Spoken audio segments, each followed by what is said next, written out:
Seul l'Éternel donne à un homme un rang social, un statut social honorifique dans ce monde.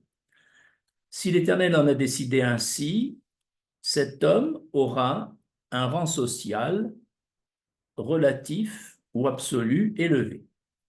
Mais c'est pourquoi tous les efforts que pourra faire un homme pour améliorer son rang social, son rang hiérarchique, son statut social, ces efforts sont en général voués à l'échec, sauf si l'Éternel a décidé de lui confier ce rôle honorifique.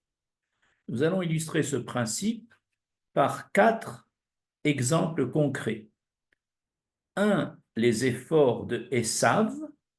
2, les efforts de Yosef. 3, les efforts des frères de Yosef.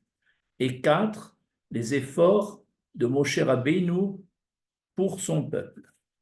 Commençons par le premier paragraphe, les efforts de Esav pour obtenir la bénédiction de son père.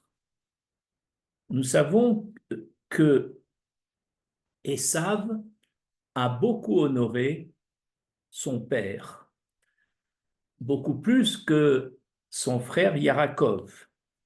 Et quelle était la motivation de Esav dans ce respect de son père, au point même qu'à chaque visite à son père, il portait un habit spécial? C'est pour se faire davantage aimer par son père et espérer par là obtenir la bénédiction de Yitzhak au détriment de son frère Yarakov. Et ainsi, pendant 63 ans d'efforts, Esav a tout fait pour s'attacher à son père et même il voulait lui montrer à son père qui était très pratiquant que lui, Esav, s'intéressait aux lois juives, aux halachot, en lui posant des questions telles que comment prélever la dîme, le marasser, du sel ou de la paille.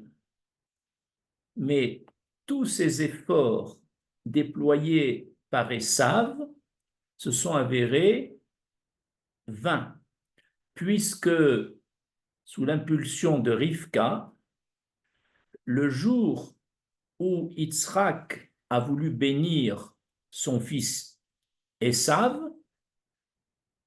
Rivka, mise au courant, a court-circuité Esav, et c'est Yarakov qui, par une certaine ruse, a obtenu la bénédiction. Ainsi, 63 ans d'efforts déployés par Esav pour être béni se sont avérés infructueux. Et cette bénédiction obtenue par Yarakov a été confirmée par Yitzhak et également par l'ange tutélaire de Esav, qui, au cours de la lutte nocturne entre l'ange d'Esav et Yarakov, l'ange a béni Yarakov comme pour confirmer la bénédiction qu'il avait reçue de son père au détriment d'Esav. Et quelle a été la réaction d'Esav quand il a appris que Yarakov lui a pris la bénédiction? Il a lancé des cris amers et des pleurs, et pour ne pas avoir eu cette bénédiction, et le Midrash Tanhuma dit que Esav a versé 3 larmes. Une larme est tombée de l'œil droit, une larme est tombée de l'œil gauche, et la 3e larme, amère, Esav l'a retenu et ne l'a pas versé. Et c'est cette troisième larme que les descendants de Yarakov payeront dans l'exil d'Édom pour les torts causés à leur ancêtre Esav. Bien que le ciel ait approuvé la bénédiction de Yarakov, et bien que l'ange d'Esav ait également approuvé cette bénédiction. Deuxième exemple, les efforts vains de Yosef pour améliorer sa situation. Nous allons citer deux situations où Yosef a fait des efforts qui ont été voués à l'échec. Alors que Yosef, le plus jeune des frères, était adolescent, Yosef a voulu améliorer son statut par rapport à ses 10 autres frères en rapportant à son père, Yarakov, de mauvais propos au sujet de ses frères. Comme dit Rachi, tout ce que ses frères faisaient de mal à ses yeux, il le rapportait à ses pères, afin de montrer qu'il était supérieur à ses frères. Et tous ces efforts, à partir de cette médisance, n'ont servi à rien. Au contraire, ses 10 frères ont fini par le haïr. Ainsi, selon le Baal HaTurim, Yosef sera plus tard jeté en prison dans l'affaire de l'épouse de son maître Potiphar, pendant 10 ans en prison, et d'après le Baal HaTurim, 1 année pour chaque médisance envers ses frères, ce qui fait 10 frères, 10 ans, 1 an pour chaque frère. Ainsi, on voit que dans ces efforts de Yosef pour être au-dessus de ses frères, ces efforts ont été vains et même sont allés à un résultat contraire. La deuxième fois où Yosef a fait des efforts pour son statut social, c'est lorsqu'il avait 28 ans et il croupissait déjà depuis 10 ans dans les prisons égyptiennes à cause de la fausse accusation de Madame Potiphar. Yosef, à un moment, a interprété le rêve du chef échanson et il lui a dit que dans 3 jours, tu seras rétabli dans tes fonctions auprès de l'empereur Pharaon. Et Yosef a compris que c'était en même temps une occasion pour lui d'utiliser le chef échanson pour qu'il parle à Pharaon et qu'il le libère de cette prison où il était jeté injustement. Ainsi, Yosef voulait, par sa liberté, bien sûr, retrouver un rang social élevé. Et c'est pourquoi il dit au chef échanson, lorsqu'il sera rétabli dans 3 jours dans tes fonctions, parle de moi à Pharaon, et 2 fois il lui dit, souviens-toi de moi, souviens-toi de moi. Cette petite ishtadlout, ce petit effort qu'a fait Yosef auprès du chef échanson, a été vain. En effet, c'est parce que c'est Yosef qui l'a demandé, qui a cherché donc à sortir de son statut de prisonnier, alors le ciel a fait en sorte que le chef échanson a oublié de parler à part haut en faveur de Yosef. Et pour cela, Yosef a même été sanctionné de 2 ans de prison supplémentaire pour avoir prononcé à 2 reprises « Souviens-toi de moi, souviens-toi de moi ». Dans ces 2 exemples, on voit donc que les efforts de Yosef pour améliorer sa situation ont été un échec.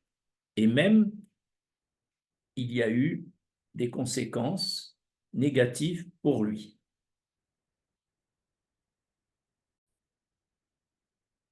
Troisième exemple d'illustration, les efforts des frères de Yosef pour conserver leur supériorité sur Yosef.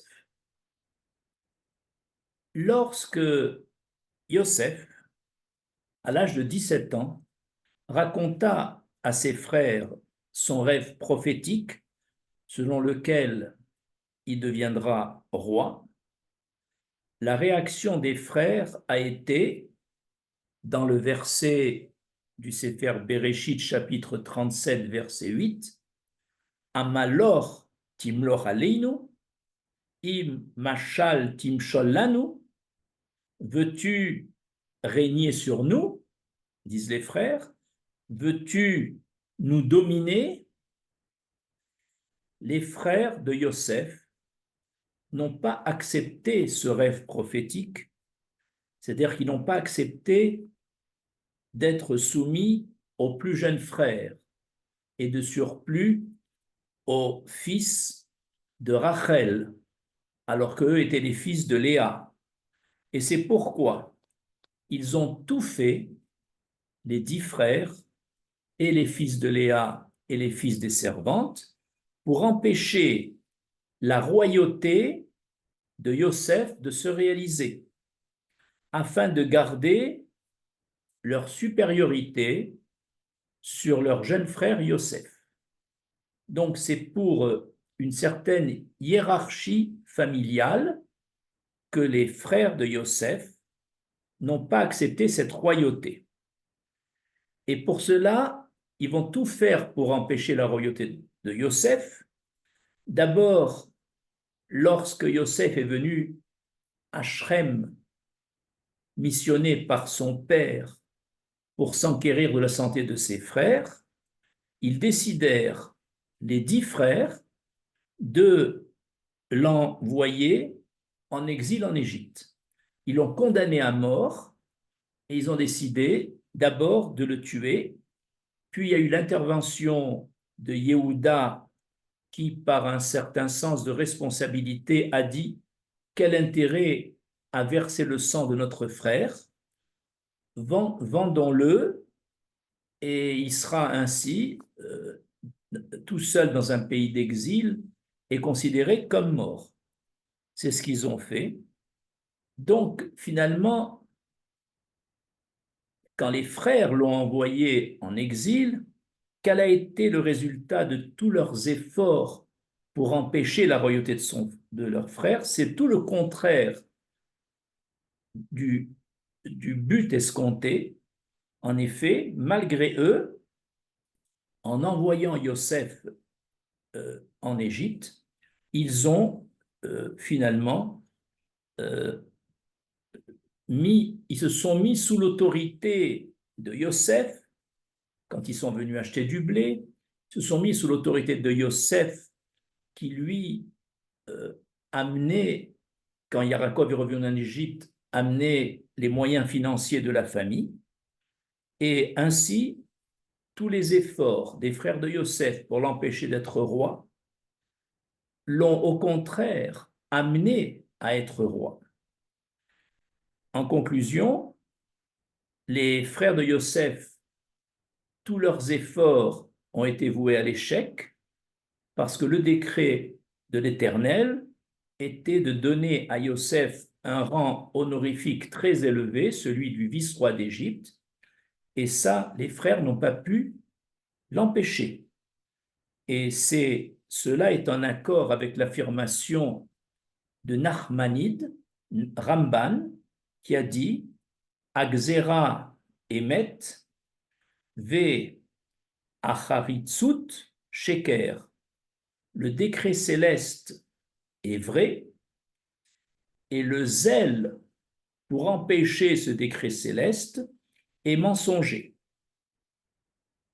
nous arrivons maintenant au quatrième exemple d'illustration.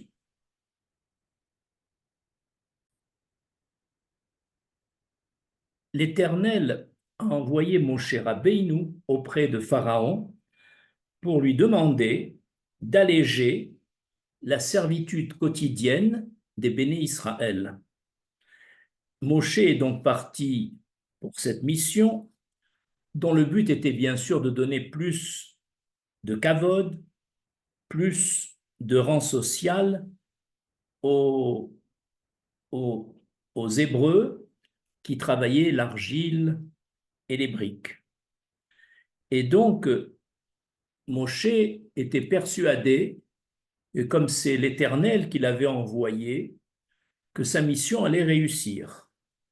Malheureusement, non seulement Pharaon a refusé d'alléger la servitude des béné Israël, mais plus, il a donné ordre que les béné Israël dorénavant non seulement devraient fournir le même résultat de travail, mais c'est eux qui devraient aller confectionner les briques de construction. Ainsi, l'ordre donné par Pharaon, non seulement cet ordre a empiré la situation des béné Israël. Et c'est pourquoi Moshe a réagi, et quand il voit le résultat contraire du but escompté, il s'adresse à l'Éternel dans le chapitre 5 du Sefer Shemot au verset 23. Moshe dit « Me'az bati el paro ledaber beshimcha ara lara mazé » Depuis que je me suis présenté à Pharaon pour lui parler en ton nom, le sort du peuple d'Israël a empiré. Moshe ne comprend pas. Moshe se dit, si c'est de moi-même que je serais intervenu et j'aurais pris l'initiative d'aller parler à Paro et que Paro me refuse, alors je mettrai ça sur moi-même, c'est-à-dire que c'est un échec personnel. Mais comment l'Éternel me demande d'aller alléger la charge des béné Israël et Paro refuse et même empire la situation?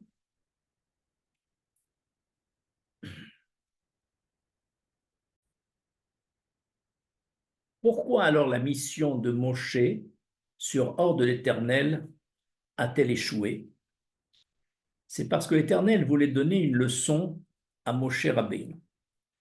Même si on est l'envoyé, le chaliar, le plus digne, le plus haut personnage, eh bien, l'amélioration du rang social et du kavod du peuple juif ne peut pas être obtenue par un homme.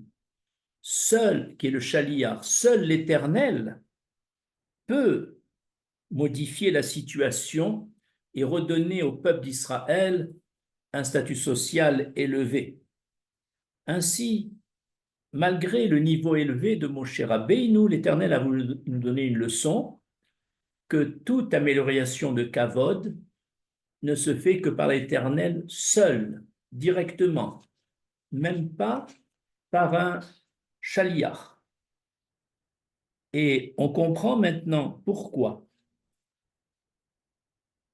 Dans la Haggadah de Pessah, dans le récit que l'on fait le soir de Pessah, la nuit du 14 au 15 Nissan, dans ce récit, le nom de Moshe ne figure pas.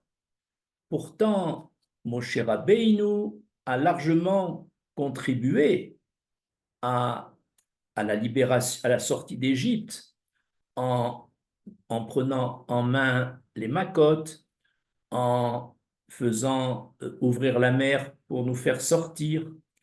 Et malgré cela, son nom ne figure pas en accord avec ce qui est écrit dans la Haggadah, Hachem dit Ani velo malach, Ani velo saraf.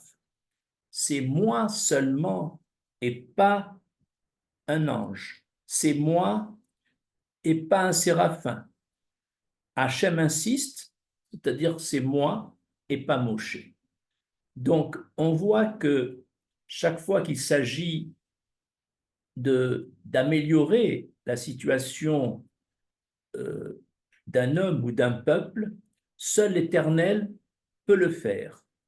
Aucun intermédiaire ne peut jouer ce rôle parce que tout ce qui est rang honorifique, cela ne dépend que de l'Éternel.